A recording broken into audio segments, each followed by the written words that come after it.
My name is Pat, and I want to get in my 2 cents worth following the release of Bobby Rotenberg's latest novel, Downfall, and to also express the pleasure I've derived from reading all of Robert's previous novels.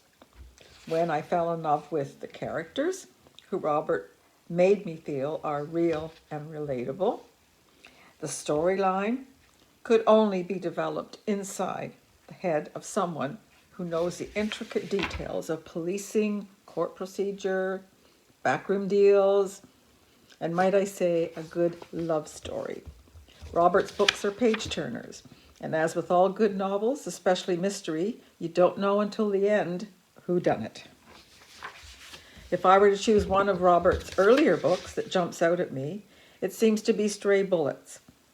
This is likely because Robert had the guts to write a grim tale involving a child and a shooting at a downtown Tim Hortons.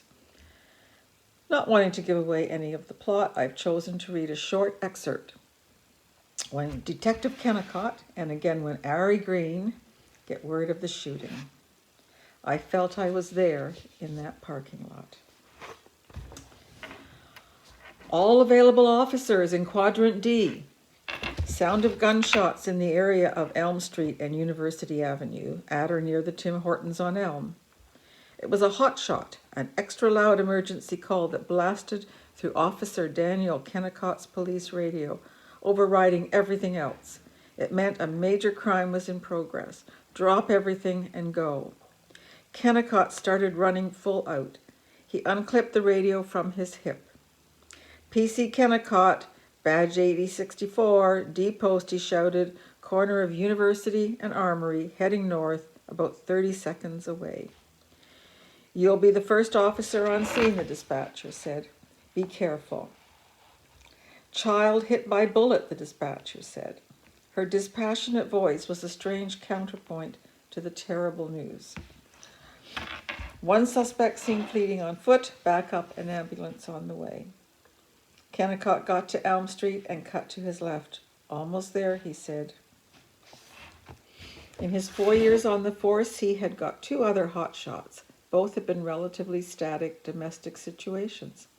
A wife stabbed to death in a bathtub, a husband dead on his kitchen floor.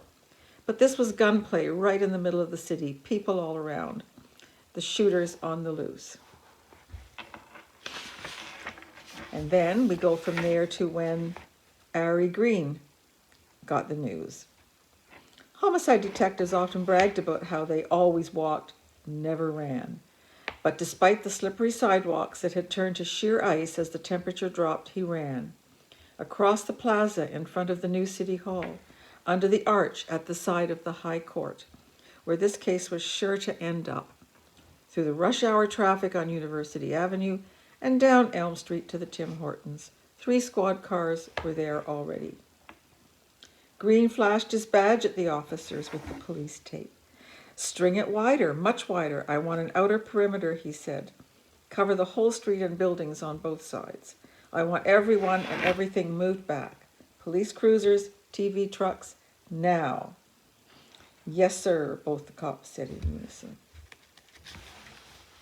I recall when I read this for the first time, because if you're from Toronto, and of course Robert, or Bobby, whichever you choose to call him, he writes so vividly about our hometown that you just feel yourself running up University and along Elm along with them.